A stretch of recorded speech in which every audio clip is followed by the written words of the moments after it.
త్రికాలాకాలాయ కపాలి మృత్యుంజయ అస్తు శిస్తు ఆవాయ మాయా మర్మత్.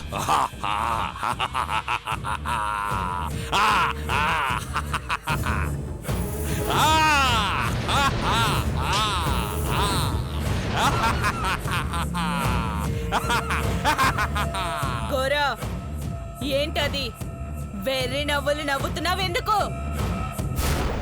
వెర్రి వాళ్ళు నిన్ను అంతం చేయాలని ప్రయత్నించి నీకు మేలు చేస్తున్నారు. అంటే అంజలి నన్ను చంపకుండా జాలి పడుతుందా? అందులో ఏం రాసుంది? అదేమన్నా తలరాత? తేల్చి చెప్పేస్తున్నావ్. తలరాత కాదు, వాళ్ళ తలను తీసే రాత ఇది. అంటే స్వామీజీ కేరళ నుండి మలయాళ మార్తాండ స్వాములు వారు రాసిచ్చిన తాళపత్ర గ్రంథాలు తెప్పించారు. భూత ప్రేత పిశాచాలను ఎలా నాశనం చేయాలో అందులో రాసి ఉంది. అందుకే కదా వాటిని చదివి నన్ను చంపే ఆయుధం తయారు చేస్తుంది. ఆ ఆయుధంతోనే తిరిగి వాళ్ళనే మనం చంపే మార్గం ఉంది. అవునా? అది ఎలా? వాళ్ళకి మలయాళ స్వాములు తాళపత్ర గ్రంథాలు ఉన్నట్టే మనకి బేతాళ మాంత్రికులు రాసిచ్చిన తాళపత్ర గ్రంథాలు ఉన్నాయి. వాళ్ళు సర్వశక్తులు దారపోసి ఆయుధం తయారు చేస్తారు.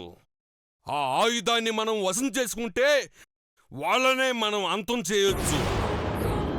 అంటే అంజలి నన్ను చంపేలోపే నేనే అంజలిని చంపేయొచ్చన్నమాట.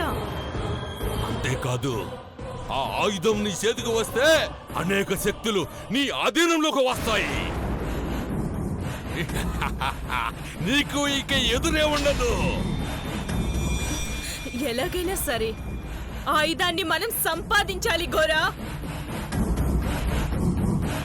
సంపాదిద్దాం.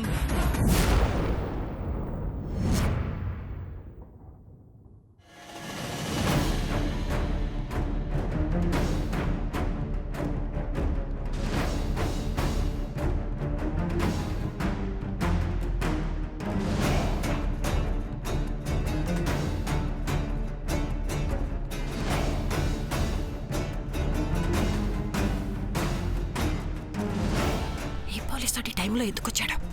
ఏమో నాకేం తెలుసే.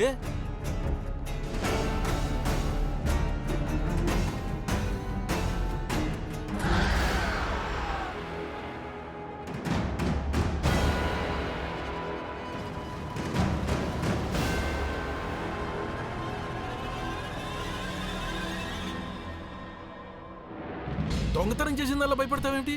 పద వెళ్ళి మాట్లాడదాం. మీరు ఆగండి, మీకు అసలు ఎలా మాట్లాడాలో తెలీదు. నేను వెళ్ళి హ్యాండిల్ చేస్తా. ఏమయ్యా ధర్మాబాబు, చుట్టం చూపుగా మా ఇంటికి వస్తే పర్వాలేదు కానీ ఇలా పోలీస్ డ్రెస్ లో రావద్దని ఎన్నిసార్లు చెప్పాను? చుట్టం చూపుగా వస్తే మీరన్నట్టు మామూలు డ్రెస్లోనే వచ్చేవాడిని. ఇన్వెస్టిగేషన్ మీద వచ్చాను. ఈ డ్రెస్ వేసుకోక తప్పలేదు. అమ్మా, అలాంటి వాళ్ళది నిజమైన ప్రేమ కాదు, అది వ్యామోహం. ఎగ్జాక్ట్లీ చిన్నత్త, నిజంగా ప్రేమించుకున్న వాళ్ళు అలా చేయరు.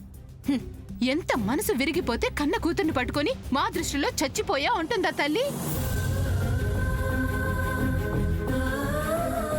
అది సరే అమ్మా, తన కూతురుతో తన మాట అనేటప్పుడు ఆమె మాటల్లో వ్యథ, కళ్ళల్లో బాధ గమనించావమ్మా? పెద్దబాబుకు బర్త్డే విషెస్ చెప్పు కూడా వెళ్ళాం కదా. ఊరికే ఎలా కాలిపోతుంది?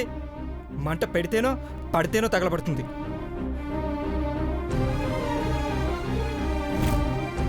కరెక్ట్ చిన్నబాబు, నీకొచ్చినట్టే నాకు డౌట్ వచ్చింది.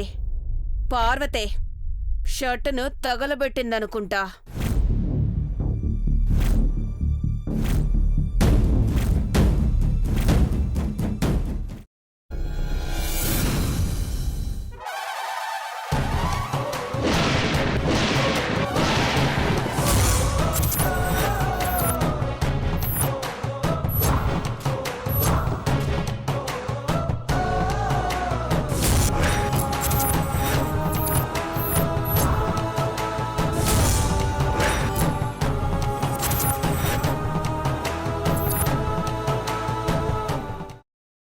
తర్వాత పొట్టు తీసేసి చాప్ చేసి పక్కన పెట్టుకోవాలి.